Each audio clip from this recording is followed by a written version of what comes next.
Mucho gusto recibir en el programa de la revista Contralínea al doctor en filosofía Fernando Buen Abad Domínguez, pues para hablar de esta guerra cognitiva recrudecida en la red mediática internacional de la derecha y particularmente el caso Venezuela. Bienvenido, doctor, muy buenos días y feliz año, pues aunque con estas noticias. Bueno, estaba saludándolos, perdónme, em, cuando son aquí las 2 de la tarde y minutos en Buenos Aires, también deseándoles a ustedes un feliz comienzo de año, a pesar de los pesares y de las notas amargas y de los momentos duros que están viviendo algunos pueblos hermanos, especialmente el pueblo de Venezuela, con la muy particular experiencia de una invasión y del secuestro de su presidente en funciones. Así que en medio de esto, igualmente vale un abrazo para el comienzo del año, ¿no?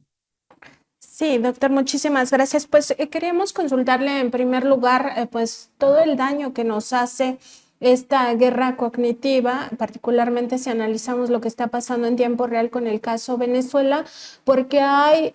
pues muchas personas de izquierda que yo considero que tienen claridad en otros procesos de transformación de los pueblos, pero en el caso Venezuela no tienen claridad y hablan incluso de dictadura y que pues más allá de que si uno está de acuerdo o no con el gobierno, a ver, es un tema de soberanía,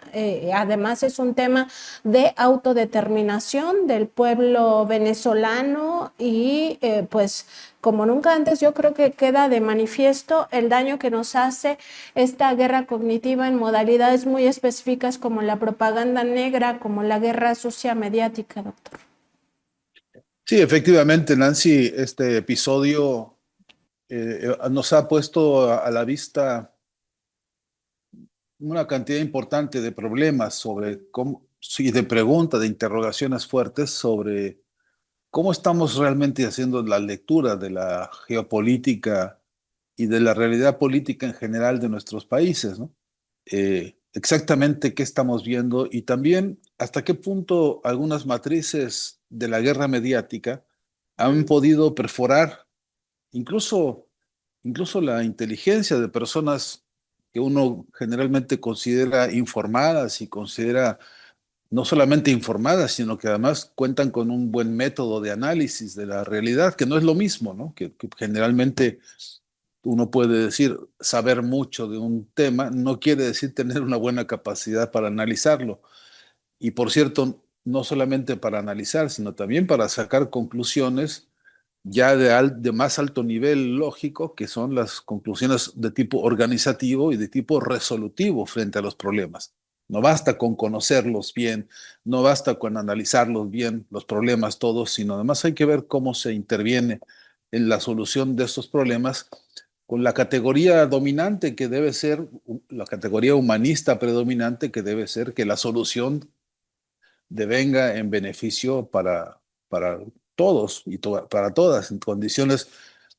de, digamos, de igualdad de oportunidades, sobre todo de igualdad de condiciones, para todas y para todos. Y esto no se está viendo en el análisis en general sobre la situación venezolana y también creo que se podría ver la misma cantidad de problemas de análisis y de método frente a otros casos. Eh, y en esto, en lo muy particular de Venezuela, algunas matrices ideológicas que siguen perforando la cabeza de muchas personas que no han sabido, eh, creo yo, ni siquiera ponerse en los zapatos del pueblo de Venezuela para entender y para saber qué es lo que ahí se vive, qué historia es esa de este pueblo que tiene una influencia muy fuerte de población negra, africana, que tiene una fuerte influencia de, bueno, de los grupos indígenas venezolanos que son tantos y tan diversos y tan importantes, y los mestizajes más diversos también que ahí han formado este crisol extraordinario de pueblo, que además da la circunstancia de que es un pueblo asentado en un territorio lleno de riquezas por todos lados, riquezas que van desde las, por supuesto, las riquezas naturales, en fin, las minerales, que recorren desde luego al petróleo, al oro y en fin a un montón de riquezas, incluyendo los bosques, incluyendo por supuesto los mares riquísimos, extraordinarios y bellísimos, por cierto, de ese país. En fin, que muchas personas que se atreven a opinar sobre Venezuela no se atreven a estudiarla y a conocerla, repito, con información y hasta yo me pondría más exigente, hasta con cierto afecto de hermandad, de fraternidad, de solidaridad con ese pueblo. Y esta, digamos, carencia de información y esta, digamos, o en todo caso información muy superflua, o en todo caso información muy contaminada por las matrices ideológicas mediáticas, conlleva a muchas afirmaciones que se pronuncian hasta con irresponsabilidad. Una de ellas, parte de la guerra cognitiva, por cierto, es la acusación al presidente Nicolás Maduro de dictador. Eso merece un análisis muy concreto que si usted quiere un día más adelante podemos hacer con mayor prontitud y sobre todo para que no tenga un carácter como de oportunista o en este contexto en que estamos ahora. Pero bien que se merece un análisis serio para ver cómo se sostiene semejante calificativo frente a un mandatario que, bueno, que está antecedido de una cantidad importante de procesos electorales, pero sobre todo porque esos procesos tienen un rigor de control y de observación nacional e internacional que sería una herramienta más para analizar qué solvencia democrática hay y qué consistencia democrática verdadera hay en Venezuela, desarrollada por su pueblo, vigilada incluso por su pueblo, para saber hasta dónde es arbitrario la acusación de dictador del presidente Maduro. Eh, Hay acusaciones, todavía la matriz ideológica de que tienen que presentar las actas, como si esto fuese una obligación al antojo de cualquiera que lo pida en un país que además tiene un poder especial. Quiero recordar que en Venezuela no hay 3 poderes, sino 5 poderes, y entonces esos 5 poderes, entre ellos uno es el poder electoral, que tiene en la Constitución sus vectores jurídico-políticos y tiene sus procedimientos revisados, autorizados y sancionados por el resto de los poderes y sobre todo por la visión permanente del pueblo, que es bastante vigilante de esos procesos. Hay que conocerlos para también poder tener herramientas para analizar. Y en todo caso, el asunto es que no teniendo argumentos suficientes, a mi entender, y en todo caso colgado de lo que otros dicen, en un tuit o en una campaña mediática, muchas personas dan por sentado que se trata de un dictador. Pero además muchas personas, por razones múltiples, algunas de ignorancia, otras de connivencia con las manipulaciones mediáticas, otra gente que se complace incluso con estas cosas, acepta que a ese dictador además se le acusa de dirigir un cartel de los soles, ¿no? Un cartel de narcotraficantes, cosa que ya probadamente quedó a la vista del mundo entero, que se cayó por su propio peso y que resultó ser una falacia, una más entre las muchas que hay. Y además de eso, se lo acusa aparte de dirigir un cartel de narcos, además se lo acusa de terrorista. Y ahí viene otra complicación enorme porque, pues nomás hay que ver a qué hora se demuestra si Maduro o el gobierno bolivariano alguna vez ordenó ataques, por ejemplo, de bombardeos contra otros pueblos o de instalación de, qué sé yo, de detonadores o de bombas, o de descarrilar otros gobiernos, en fin, todo lo cual inmediatamente exige pruebas, una y otra vez, constancia de que los adjetivos que se usan tienen respaldo, tienen soporte. Y eso hasta el momento no lo han podido conseguir ni siquiera el Departamento de Estado norteamericano, ni siquiera la CIA, y ni siquiera la DEA, y ni siquiera todos los organismos estos que ahora justamente entraron a secuestrar al presidente en Venezuela. Y quisiera, en todo caso, en este escenario, si me permite, Delcy, hacer alusión a una dicotomía que es central hoy por hoy en la manipulación de la guerra cognitiva. Y es el sembrar una confusión seria, una confusión incluso conceptual profunda que distorsiona la realidad de manera muy severa, y es la confusión entre el concepto de captura y el concepto de secuestro. Porque muchos de los que se hacen llamar periodistas, ellos que se autonombran, algunos se dicen incluso teachers del periodismo, con una soltura de cuerpo verdaderamente irresponsable, van y dicen una y otra vez que en una operación impecable, así dicen, como decía, George Bush de el ataque quirúrgico, ¿no? Que en una especie de ataque quirúrgico entraron y capturaron a este delincuente por orden de un juez y de un juzgado o de unas autoridades judiciales norteamericanos. Lo cual, entre otras cosas, primero, el uso del concepto captura, que ya de hecho tiñe todo el proceso de una especie de judicialización, tiñe todo esto de culpabilidad y ensucia pues con una visión de prejuicio, es decir, de un juicio que se adelanta sobre una persona, incluso de una especie de sanción ya jurídica, moral y política. En todo caso, con el uso de este concepto de captura, lo que se hace es demostrar que yo tengo el poder no solamente de las armas y de la violencia, sino además tengo el poder jurídico, judicial o legaloide para ir a capturar a este que ya de entrada sé que es un sospechoso o un acusado de cosas todavía sin probar. Eh, lo cual además de esta locura de distorsión conceptual, añade otro problema gravísimo que es que de un momento a otro, de una vez y por todas, tiraron abajo el castillo de naipes de lo que conocíamos hasta hoy como el derecho internacional. Algunos incluso, me incluyo en eso, hasta con cierta ingenuidad, hasta el último momento creímos que valdría de algo, valdría la pena, tendría sentido aún así, todavía, invocar a los artículos más rigurosos y más específicos de la Carta de las Naciones Unidas, que se podría todavía acudir a los organismos internacionales de derechos humanos y que se podría tener en todo caso un paisaje de referencia jurídica que pudiese realmente respetarse, mejor dicho, que se diera a respetar a sí mismo como cuerpo de razonamiento jurídico-político y que entonces sirviera para atenuar, organizar, corregir, incluso retroceder en algunos de los muchos atropellos que se han cometido, mejor dicho todavía, de las muchas violaciones a los principios jurídicos internacionales y jurídicos nacionales del propio país que ordena la detención, que por cierto que es tan grave como eso, y entonces nos esconden detrás de toda esta situación la realidad concreta que es el secuestro de un mandatario en funciones.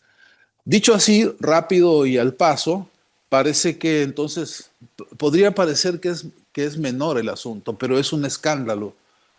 Nancy, Aníbal, es un escándalo verdaderamente profundo porque a partir de ahora entonces la realidad sociopolítica, la concepción de la estructura diplomática que veníamos conociendo, como la hemos conocido con todas sus imperfecciones, la diplomacia burguesa, pues para ser un poco más duro con esta definición, eh, ahora se desnuda, ahora se cae como, perdónenme ustedes la insistencia en esta metáfora del castillo de naipes, pero se nos desmorona a todos ante la realidad y nos pone en evidencia de otra circunstancia política mundial que es, a mi entender, una circunstancia en la que hay que discutir a fondo. La guerra cognitiva nos ha empujado a esta circunstancia en la cual muchas personas, ante este paisaje de abuso, de atropello, de usurpación y de secuestro, muchas personas se sienten en el desamparo total. Para muchas personas este hecho es el arrimarnos al abismo en el cual ya nada hay que hacer porque la ley del más fuerte sigue valiendo y tenemos que subordinarnos a ella de manera dócil y de manera acrítica. Y en muy pocas personas, y habría que preguntarnos si esto es culpa de todos nosotros también,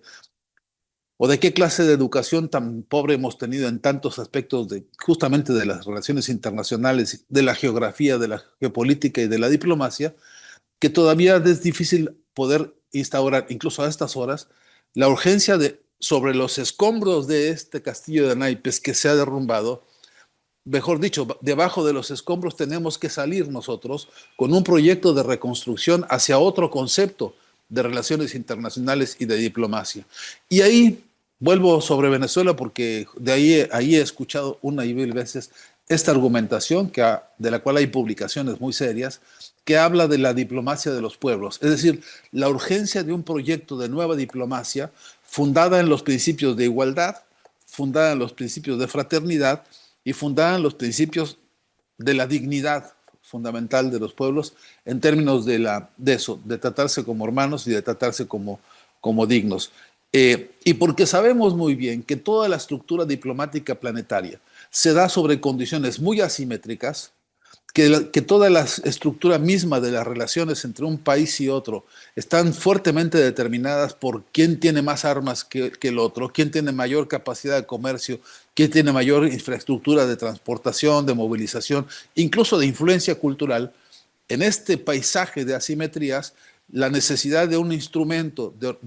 que permita normar las relaciones internacionales en condiciones de igualdad es una urgencia, es una necesidad, un imperativo de nuestro tiempo. Y este escenario, en estas condiciones, a donde nos ha arrojado esta guerra cognitiva a estas horas, me parece que nos obliga a pensar cómo vamos a salir de los escombros de este castillo de naipes que se ha derrumbado a partir del secuestro y de la invasión contra el pueblo de Venezuela. Claro, doctor Fernando, y esa pregunta no es menor porque implica pensar que en esa crisis de hegemonía, pues precisamente esa parte de los consensos se pierde y queda sobre todo mucho más la coerción que hemos visto en el caso de Venezuela,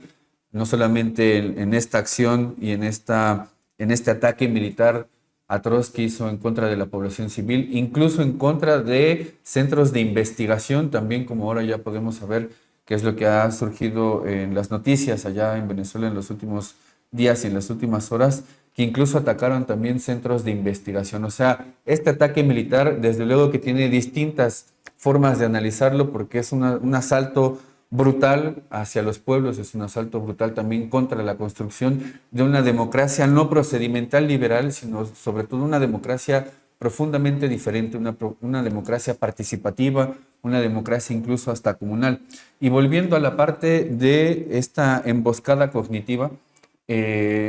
dos titulares. Uno, el de Infobae. Donald Trump confirmó que el dictador Nicolás Maduro fue capturado y extraído de Venezuela. Eso publicó Infobae hace unos días. El País, por su parte, tituló Nicolás Maduro, el autócrata de un régimen aislado que no tenía intención de rendirse. Estamos entonces frente a este ataque militar, frente a este desgarramiento, esta crisis, esta ineficiencia del sistema multilateral, a la violación constante y flagrante del derecho internacional, y estamos frente a una guerra mediática y frente a una guerra económica que tiene más de 1000 medidas coercitivas unilaterales o sanciones económicas en contra de Venezuela, y todavía están este tipo de titulares de este tipo de medios de comunicación corporativos que nos remiten sobre todo a algo que ya venía desde antes. En el golpe de Estado en Bolivia en 2019, Arturo Murillo, quien era entonces ministro de Gobierno, había asegurado que los hijos del Chapo Guzmán estaban en Bolivia o habían estado en Bolivia. Desde el 2002, el Wall Street Journal había dicho en el caso del embajador de Estados Unidos en Bolivia, Manuel Rocha, había sugerido que Evo Morales tenía vínculos con el narco y con el terrorismo.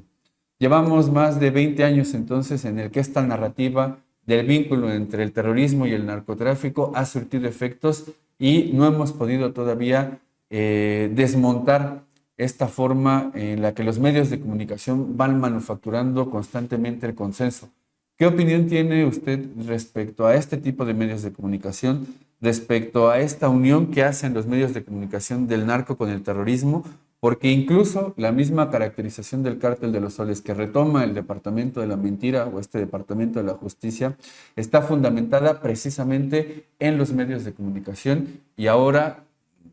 podemos decir, porque ya está incluso dicho por ellos mismos, como decía usted, que fue una mentira brutal lo del cártel de los soles.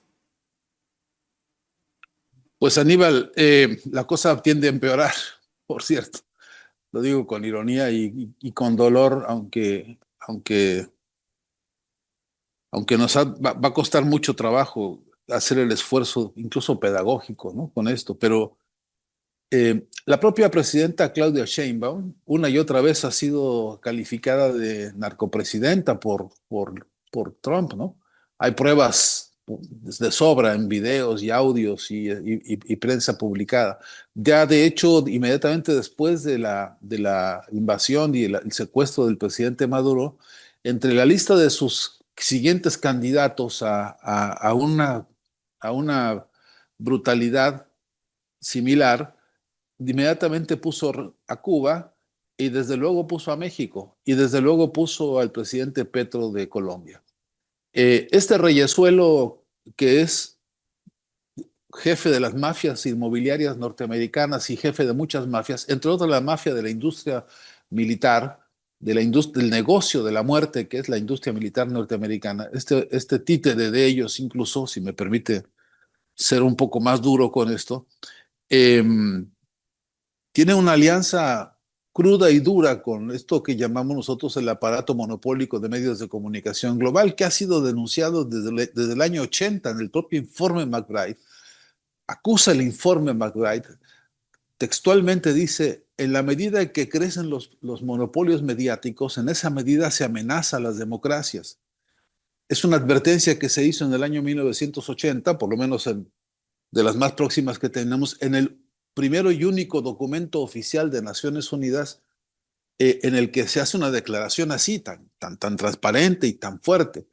En ese documento, que se llama Un solo mundo, voces múltiples, lo que se pide y se exige es que se garantice la libertad de la expresión y la pluralidad de la expresión. Eh, Así que ante este resumen que haces, Aníbal, de lo que la prensa está haciendo, vale la pena hacerse dos preguntas y contestarlas con seriedad de rigor científico y de trabajo profundo. ¿Quiénes son los dueños de estas herramientas de medios de comunicación? ¿Quiénes son los que son 9 o 10 hoy por hoy consorcios monopólicos con los nombres de los principales poseedores de esas herramientas? Son 9 o 10 que todos, ahora mismo casi todos responden a los intereses fundamentalmente políticos y hegemónicos de Israel. Ahí está una clave muy importante para revisar y para analizar, en la que hay que hacer un esfuerzo por transparentar el financiamiento de este conjunto de mafias mediáticas. Pero además, porque no, si se tratara de 9 que operan más o menos de acuerdo con ciertos intereses, pero es que esos 9 son además miembros también inversionistas y coinversionistas de la industria militar, y también son inversionistas y coinversionistas de la industria financiera, de la banca internacional, la que domina tus ahorros y los míos, las que vigila las cuentas de cada uno de nosotros, y que en esa red compleja de los que tienen con lo que llamamos el poder hegemónico, hay que sumar a eso hoy ya como también como un poder fáctico ahí en esta correlación, al conjunto de todas las iglesias que están proliferando en todo el continente, todas, con los más diversos y algunos estrambóticos credos, algunas que son incluso iglesias por internet y que la gente diezma por PayPal o por alguna de esas plataformas. Este fenómeno de ponerle, este trabajo de ponerle nombres, este trabajo de investigación científica seria que consiste en transparentar nombres, apellidos y cantidades invertidas en este aparato que llamamos el aparato mediático, nos ayudaría muchísimo a dar respuesta a algunas de las preguntas que estamos ahora ventilando en esta conversación y que son, entre otras, las que nos permitirían saber a una respuesta, quizá la más dura de todas, es: ¿y entonces qué hacemos nosotros? Si estamos viendo cómo nos insultan, nos ofenden, nos invaden y nos secuestran, si estamos viendo que con toda impudicia y con toda impunidad hacen de las suyas contra presidentes, contra mandatarios, contra gobiernos, contra países, contra historias, si hacen lo que les da la regalada gana, violentando toda norma, todo concepto, todo principio, la pregunta es qué vamos a hacer nosotros en condiciones de asimetría y de debilidad, especialmente con nuestras debilidades comunicacionales, que son gravísimas. En el campo nuestro del pensamiento humanista, del pensamiento que pretende fraternidad y pretende hermandad entre los seres humanos, las tareas comunicacionales vienen con unos rezagos espantosos. Somos víctimas de una derrota comunicacional muy fuerte. Y entonces la pregunta es, ¿y qué vamos a hacer? Porque si estamos en la lista los mexicanos para que este señor del pelo anaranjado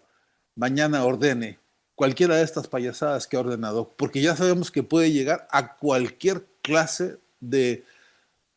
barbaridad, por llamarlo de alguna forma. Si ya sabemos que no tiene límites, ya sabemos que tiene todo el desparpajo y toda la desfachatez y todo el histrionismo de un patrón de hacienda que le habla al mundo como diciendo, es mío, ¿no? Así quiere Groenlandia, así quiere Canadá, así quiere la Patagonia, así quiere adueñarse de lo que ya anunció, por cierto, en su documento de seguridad de Estado. Así que, pero si la pregunta ahora sigue siendo, ¿y nosotros qué vamos a hacer? Porque buena parte de lo que está ocurriendo se debe a que nosotros estamos muy desorganizados, se debe a que no tenemos ni siquiera una plataforma seria, contundente, profunda, dinámica, que funcione en tiempo real y que funcione al 24/7 en la dinámica de cómo se mueve la vorágine informativa hoy, como para poder por lo menos ofrecerle a los pueblos nuestros, a las audiencias más diversas, ofrecerles una mirada distinta a esto. Y entonces nos vemos como pasa, hoy por hoy pasa en Argentina, el Grupo Clarín tiene controlado el casi 90% de los espacios comunicacionales y aquí uno tras otro, estos que se hacen llamar periodistas o que son los empleados de esta mafia mediática, ahora repiten como loros uno tras otro, pero como quien ejecuta una partitura que les han entregado y que tiene que ver con quién controla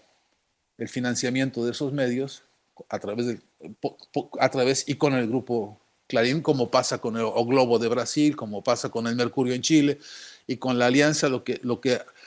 que se hace llamar la Sociedad Interamericana de Prensa, que son bastiones de manipulación simbólica, bastiones de la guerra cognitiva, que lo que están haciendo hoy es operar todos de la mano de esta partitura que alguien está escribiendo. Y como decía hace rato, atrás de esto se ve la mano de Israel,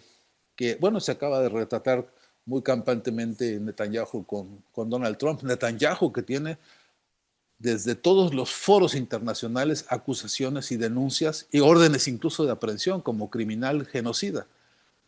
Todo esto parece que tiene ningún significado y que todo el mundo se contenta y todo el mundo se emociona más llamando a Maduro dictador y celebrando, incluso con sonrisitas morbosas de algunos de estos que se hacen llamar periodistas,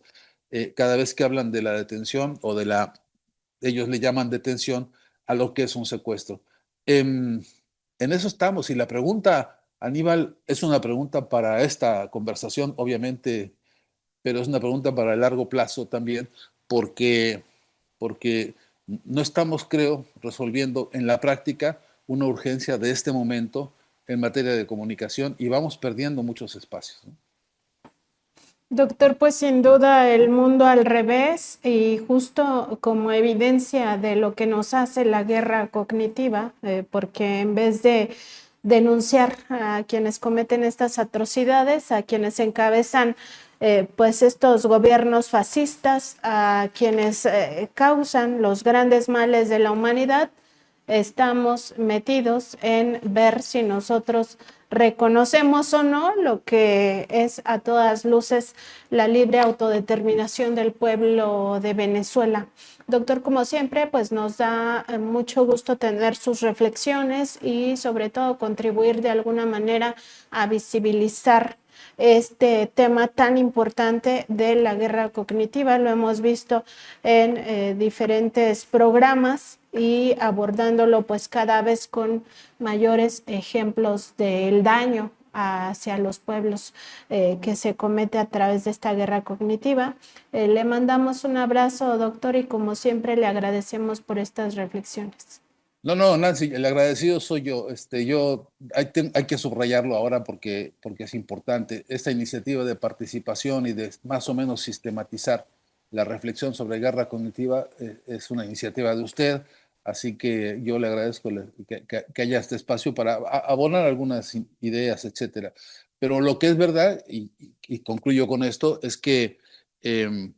que tenemos que hacer que sirva para algo también en términos de que nuestros amigos y amigas seguidores de Contralínea, en algún momento de la escucha y del análisis con acuerdo, con desacuerdo de lo que aquí se dice, o en particular de lo que diga yo, que algún momento paren y piensen y reflexionen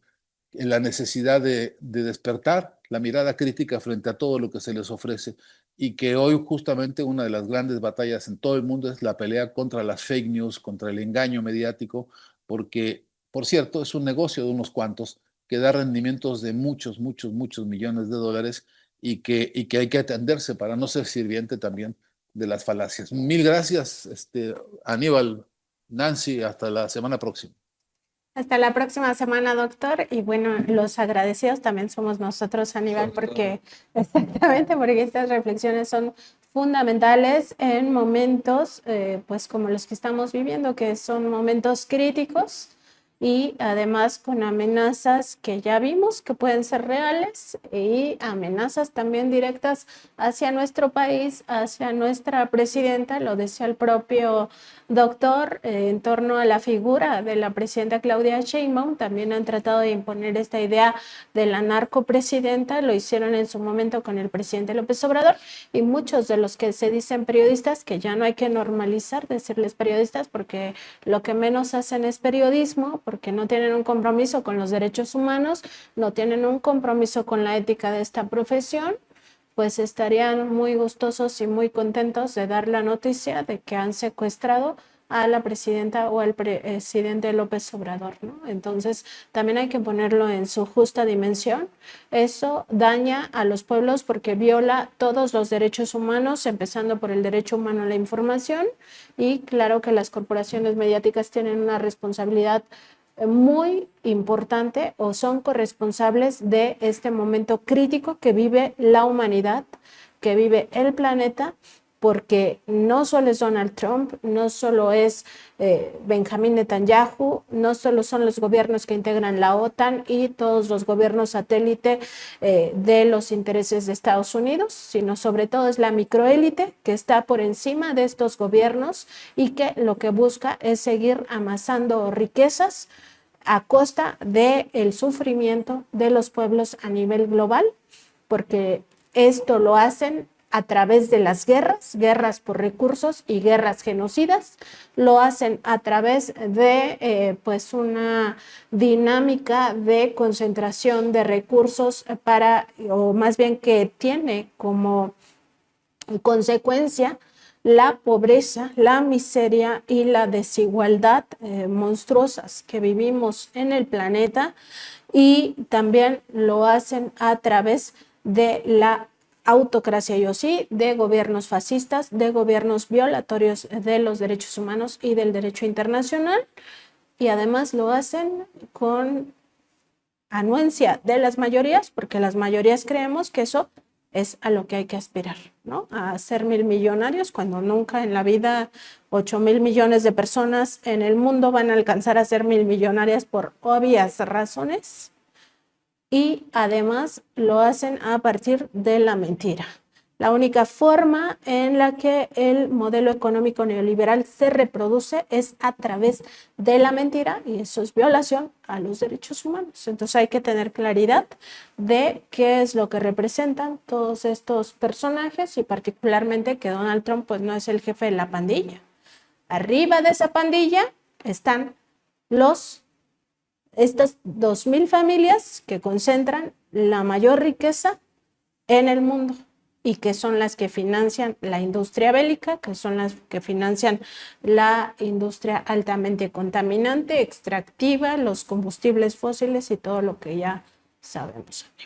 Sí, voy a dar un dato sobre esto solamente para no dejarlo pasar. Estaba preparando un texto precisamente para la revista Contralínea sobre por qué la voy a quemar, pero no importa, pero es importante solamente dar un dato con respecto a eso porque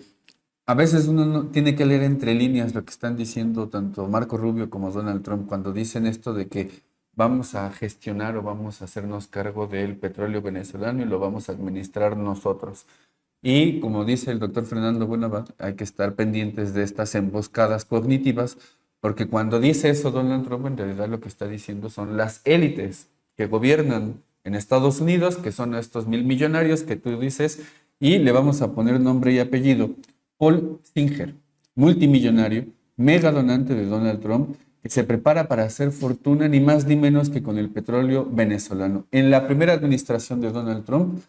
le quitaron a PDVSA, ni más ni menos que Citgo, una de las grandes empresas que tenía PDVSA en todo ese complejo energético que es PDVSA y que tenía presencia en Estados Unidos. Le quitaron, le arrebataron a Venezuela Citgo. ¿Y qué creen? Ahora, Paul Singer, que además es dueño de una gran cantidad de empresas y que además ha sido donante de la